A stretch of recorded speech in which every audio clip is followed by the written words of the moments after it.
फखरे पंथ मरदा है मुजाहिद सन जरनैल सिंह खालसा कोई फ्रीडम फाइटर कहना कोई कहता अथवा दिसा ये फिर दास्तान की गल आ गई जो उत्थे होया की होया वो किस प्रकार बयान किया कौन बयान करता that's what's important.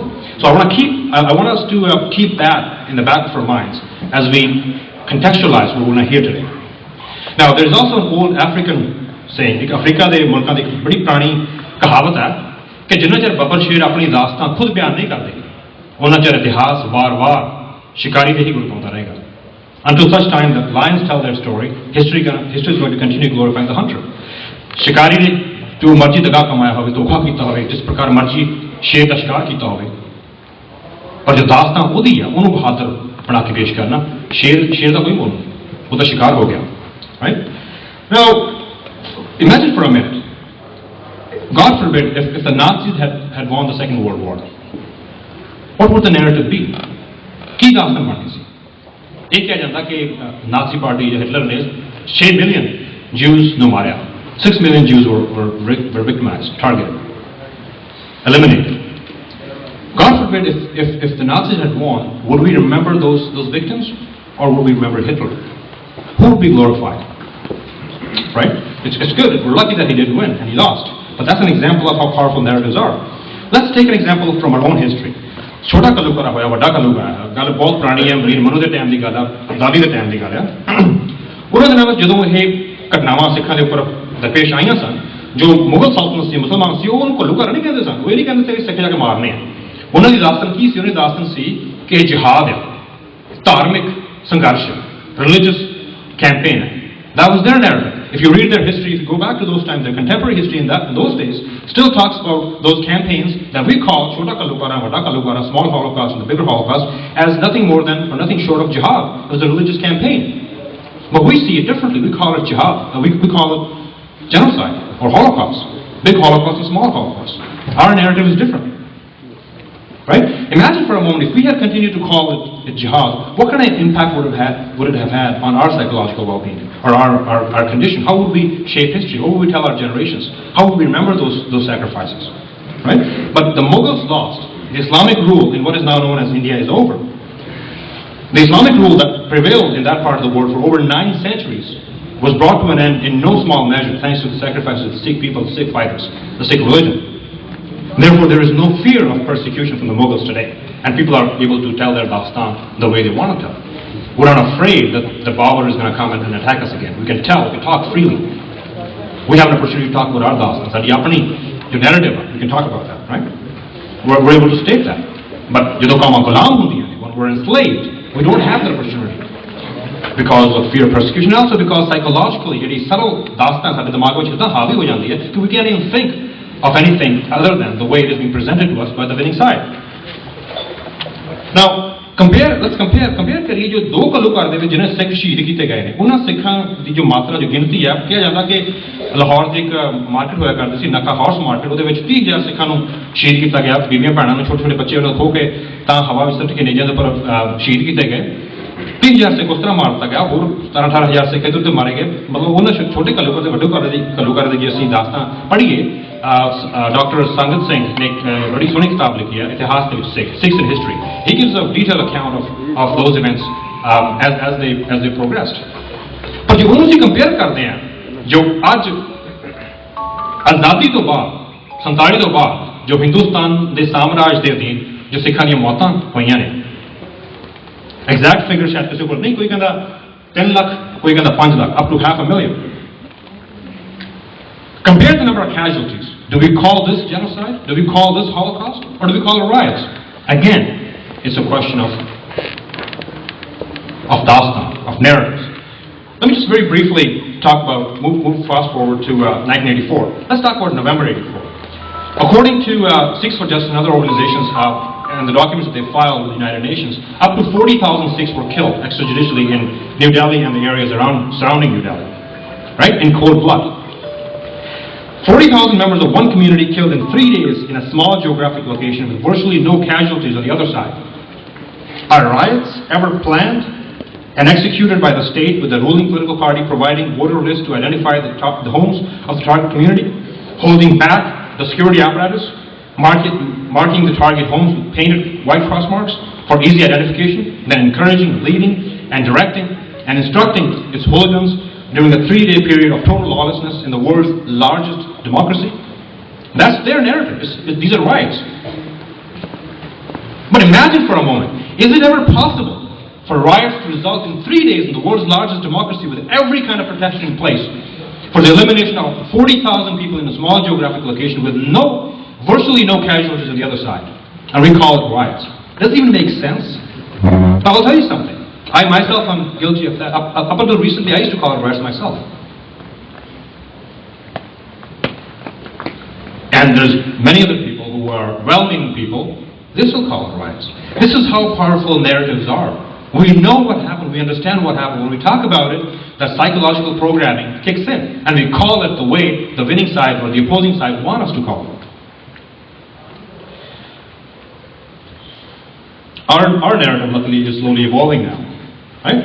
I mean, it took us 27 years in this 20th and 21st century, in this age of information, with electric speed communications, in this so-called global village, to borrow a phrase from Marshall McLuhan. It still took us 27 years before we can even start to talk about it as genocide, as a Holocaust instead of riots.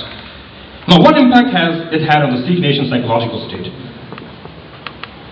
That is also one of the questions that we're going to be talking about during this symposium today. June 1984. Their narrative is there was an Operation Blue Star, as it was a surgical operation designed to cut out, like I said, a malignant part of the body politic to ensure that the viability of the rest of the organism is held intact. Now, Joyce Pettigrew, who's written about that conflict in her book, The Sikhs of Punjab, Unheard Voices of State and Guerrilla Violence, now she states it in a little bit different manner. She's had that objective view because she wasn't from that part of the world. She wasn't subjected to propaganda. She was educated, she was informed, she had known what happened with Hitler's experience, so she was able to have a more objective, bird's eye view, if you will. And this is what she says. The army went into Darbar Sahib not to eliminate a political figure or a political movement, but to suppress the culture of a people, to attack their hearts, and to strike a blow to their spirit and their self-confidence. फौज हिंदुस्तान सरकार ने भेजी है दरबार साहब ਦੇ ਵਿੱਚ ਉਹ ਕਿਸੇ ਸਿਆਸੀ ਮਨੁੱਖ ਨੂੰ ਮਾਰਨ ਵਾਸਤੇ ਨਹੀਂ ਗਈ, ਪਿੰਡਾਂ ਨੂੰ ਮਾਰਨ ਵਾਸਤੇ ਨਹੀਂ ਗਈ ਸੀ ਉੱਥੇ, ਉਹ ਕਿਸੇ ਇਮਾਰਤ ਨੂੰ ਢਾਉਣ ਵਾਸਤੇ ਨਹੀਂ ਗਈ ਸੀ ਉੱਥੇ। ਉਹ ਹਮਲਾ ਦਰਬਾਰ ਸਾਹਿਬ ਦੀ ਇਮਾਰਤ ਤੇ ਨਾ ਸੀ, ਉਹ ਹਮਲਾ ਸੀ ਇੱਕ ਕੌਮ ਨੂੰ, ਇੱਕ ਮੁਲਕ ਨੂੰ ਸਪਰੈਸ ਕਰਨ ਵਾਸਤੇ, ਸਿੱਖ ਕੌਮ ਨੂੰ ਦਬਾਉਣ ਵਾਸਤੇ, ਸਿੱਖ ਕੌਮ ਦੀ ਆਤਮ ਵਿਸ਼ਵਾਸ और self confidence ਉਹਨੂੰ ਮਾਰਨ ਵਾਸਤੇ। That was an attack on our hearts. Now that again is a question of narrative. Now, without further ado, let me introduce our first speaker. We're very fortunate to have Mr. Sardar Harinder Singh, who's with us here today. He's especially flown in from Texas for this symposium. Let me just talk a little bit about Sardar Harinder Singh, just to give you a context. He's a co-founder and the chief programming officer of the Sikh Research Institute. He addresses Sikh, Punjab and South Asian issues throughout the world through articles, through workshops and through presentations. His activism spans the context of contemporary realities as expressed in arts, linguistics, development, theology and politics. After an aviation career, his work since 1997 has focused on education as a fulcrum for social change. ये कोशिश करते हैं कि विद्या देके, knowledge देके, अपनी जुबान दे विच देके, अपनी आने वाली नस्लों को देके, YouTube के पर बहुत वीडियो ने इन्होंने बड़े प्रभावित वीडियो ने जो मैं भी बहुत कुछ सीखा। सानू उन्होंने बारे भी जानकारी रखनी चाहिए। If you go on YouTube, just enter his name, Sardar Harinder Singh, Sikh, and he belongs to the Sikh Research Institute. You'll see a lot of videos that he's put up there, and undoubtedly his presentation today is also going to be very, very informative. His passion is to learn and share the Sikh culture. He also serves on the boards of Sikh Research Institute in Canada, Punjab Digital Library, and United Communities of San Antonio. A little bit more about his work in the recent past. In the post-9/11 period, he made a presentation to the United States State Department on the Sikh perspective of 1984. ਜਦੋਂ America ਦੇ ਉੱਪਰ ਹਮਲਾ ਹੋਇਆ 9/11 ਦੇ ਵਿੱਚ, ਉਸ ਤੋਂ ਬਾਅਦ ਅਮਰੀਕਾ ਦੀ ਸਰਕਾਰ ਦੇ ਸਾਹਮਣੇ ਇਹਨਾਂ ਨੇ ਪ੍ਰੈਜੈਂਟੇਸ਼ਨ ਪੇਸ਼ ਕੀਤੀ ਸਿੱਖਾਂ ਦਾ ਨਜ਼ਰੀਆ ਪੇਸ਼ ਕਰਨ ਵਾਸਤੇ, ਕਿਉਂਕਿ ਉਹਨਾਂ ਦਿਨਾਂ ਵਿੱਚ ਅਮਰੀਕਾ ਦੀ ਸਰਕਾਰ ਨੇ ਪ੍ਰੋਪੇਗੈਂਡਾ ਦੇ ਅਧੀਨ ਜਾਂ ਬਾਹਰਲੀ ਮਿਸਇਨਫੋਰਮੇਸ਼ਨ ਦੇ ਅਧੀਨ ਸਿੱਖਾਂ ਨੂੰ ਸਿੱਖ ਸ਼ਬਦ ਨੂੰ ਹੀ ਇਹ ਕਹਿ ਦਿੱਤਾ ਕਿ ਖਤਰਨਾਕ ਜਾਂ ਡੇਂਜਰਸ ਲੋਕ ਨੇ, ਤੇ ਉਹ ਫਿਰ ਪਾਲਿਸੀ ਇਹੋ ਜਿਹੀ ਉਹਨਾਂ ਪ੍ਰਭਾਵਿਤ ਕੀਤਾ, ਇਹਦਾ ਅਸਰ ਹੋਇਆ ਕਿ ਸਕੂਲਾਂ ਕਾਲਜਾਂ ਦੇ ਵਿੱਚ ਜੋ ਬੱਚੇ ਪੜ੍ਹਦੇ ਸਨ ਉਹਨਾਂ ਦੇ ਕਰਿਕੂਲਮ, ਉਹਨਾਂ ਦੇ ਸਿਲੇਬਸ ਦੇ ਵਿੱਚ ਵੀ ਇਹ ਆਉਣਾ ਸ਼ੁਰੂ ਹੋ ਗਿਆ ਕਿ ਸਿੱਖ ਜੋ ਨੇ ਇਹ ਵੀ ਖਤਰਨਾਕ ਡੇਂਜਰਸ ਲੋਕ ਆ। उसकी बड़ा इन्होंने नोटिस लिया, so as a result of that he made a presentation to correct that, and that obviously had fruitful results with the State Department of the United States. He's also made presentations on numerous TV shows, on radio shows, contextualizing the events of '84, and he's also been invited to speak at the Oxford University in England. He's also a survivor of November '84. November '84 ਦੇ ਵਿੱਚ ਦਿੱਲੀ ਦੇ ਵਿੱਚ ਇਹਨਾਂ ਦੇ ਘਰ ਨੂੰ ਅੱਗ ਲਾ ਦਿੱਤੀ ਗਈ। ਇਹ ਬਾਲ ਬੱਚੇ ਨੇ। He was an intended target. ਇਹਨਾਂ ਨੂੰ ਮਾਰਨ ਦੀ ਸ਼ਹੀਦ ਕਰਨ ਦੀ ਬਹੁਤ ਕੋਸ਼ਿਸ਼ ਕੀਤੀ ਗਈ ਦਿੱਲੀ ਦੇ ਵਿੱਚ। ਘਰ ਜਲਾ ਦਿੱਤਾ ਗਿਆ। But we're lucky, we're fortunate that he was able to escape and provide this very valuable public seva on an ongoing basis, and we're fortunate to have him here with us today. He is also, interestingly, a witness to the June 1984 Sakar, the events, because he was part of a Jatha, a Dharmic Jatha that was in Pakistan at the time, so he was sort of stuck in between because of the events that started to unfold in June 1984. So he's got a unique perspective about 1984, a personal perspective of both the times, the November and the November and the June time of '84. So this thing is going to provide us a background, sort of a context from 1984 to 47 to 84. 1947 ਤੋਂ ਲੈ ਕੇ 84 ਤੱਕ ਦਾ ਜੋ ਸਫ਼ਰ ਸਿੱਖ ਕੌਮ ਨੇ ਤੈਅ ਕੀਤਾ, ਕਿਸ ਸੂਰਤ ਹਾਲ ਦੇ ਵਿੱਚ ਤੈਅ ਕੀਤਾ, ਕੀ ਮੁਸ਼ਕਲਾਂ ਦਰਪੇਸ਼ ਆਈਆਂ, ਉਹਨਾਂ ਦਾ ਕੀ ਅਸਰ ਹੋਇਆ ਤੇ ਕੀ ਵਜ੍ਹਾ ਸੀ ਕਿ 1984 ਦੇ ਵਿੱਚ ਜੋ ਹੋਇਆ ਉਹ ਹੋਇਆ। It didn't happen out of the blues in a vacuum. Obviously there's history to it, there's context, things build up and they lead to something. तो वो की सी जो ਇਹਨਾਂ 47 ਤੋਂ ਲੈ ਕੇ 84 ਦੇ ਵਿੱਚ ਦਾਸਤਾਨ ਬਣੀ, ਜਿਹਦਾ ਅਸਰ ਅਖੀਰ ਤੇ ਆ ਕੇ 84 ਦੇ ਵਿੱਚ ਜੋ 84 ਵਿੱਚ ਹੋਇਆ ਉਹਦੇ ਵਿੱਚ ਤਬਦੀਲ ਹੋਇਆ, ਉਹਦੇ ਬਾਰੇ ਇਹਨਾਂ ਨੇ ਥੋੜੀ ਜਿਹੀ ਆਪਾਂ ਨੂੰ ਸਾਨੂੰ ਜਾਣਕਾਰੀ ਸਾਂਝੀ ਕਰਨੀ ਹੈ। So without further ado, may I please invite you all to join me in welcoming Sardar Harinder Singh. Thank you.